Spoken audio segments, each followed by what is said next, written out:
Assalamualaikum warahmatullahi taala wabarakatuh. Tahu nggak saat ini rata-rata pada bak di Kutu Kalamulo?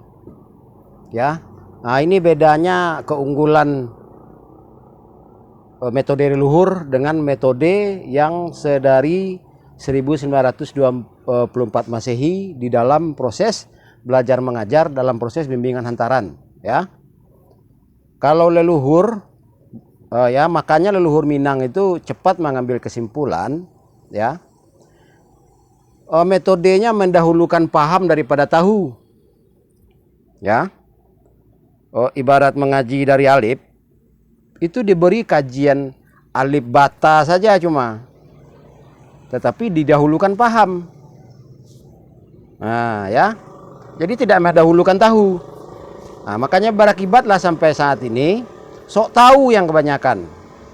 Umumnya sok tahu, makanya berjejer gelar tidak ada sesuai wujud dan sifatnya, standarisasi pola pikirnya tidak sesuai dengan gelar yang ada, ya. Dan ini adalah kesalahan berkelanjutan dari masa ke zaman, ya. Dari masa ke zaman adalah makanya terjadi pengkhianatan negeri, terjadi tanpa disadari. Malah bekerja sama dengan berbagai era penjajah dalam membinasakan atau menjadikan budak saudara-saudari sendiri. Nah, ya, sesama sekanagarian, sekabupaten, kota, seprovinsi. Ya. Dan itu selalu yang menjadi korban adalah para wanita dan anak-anak. Ya. Kenapa mereka rata-rata melakukan hal yang belum mereka mengerti lagi dimengertinya? Karena belum sampai saat ini belum umum, belum menjadi standarisasi, belum menjadi landasan awal tahu di mana letak akal. Ya, jadi rata-rata cuman berpikir menggunakan pikiran, dan pikiran ini sangat kental pengaruh nafsu, ya, pengaruh ego, pengaruh emosi negatif. Nah, jadi berbuat rata-rata karena cuma tahu, karena cuma di level tahu, akhirnya sok tahu dan berbuat sesuatu itu sesuai pikiran. Jadi belumlah berbuat sesuai paham.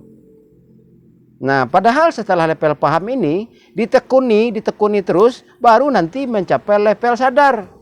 Dan level sadar ini juga harus ditekuni dulu bertahun-tahun, berbulan-bulan minimal. Barulah nanti sampai kepada tahap kenal. Jadi tahu, paham. Orang sekarang nih, kalau orang dulu paham, tahu, sadar, kenal, lalu berbuat. Nah, itu bedanya, ya. Nah, makanya Penghulu Datuk Pendeta Malin Montiru Balang tidak tahu posisinya, ya. Dan para niniak yang beranak nih, dihilangkan sebutan niniaknya menjadi gabungan dalam niniak mamak, dia diam aja. Dan niniak mamak tidak tahu diri pula. Nah, dan penghulu yang dan datuk nih, maksudnya niniak mamak, padahal niniak ini penghulu dan datuk itu tidak berhak menerima sebutan niniak. Ya, karena niniak ini beranak. Nah, dan mamak tidak beranak. Nah, jadi sampai saat ini sangat wajar hampir seluruh di Minang itu tidak tahu lagi mana yang adat, mana yang limbago. Otomatis tidak tahu cara mengisi adat menuang limbago. Cuman ngomong-ngomong gitu aja. Makanya kalau kita tanya, apa itu yang dibicarakan Tuan?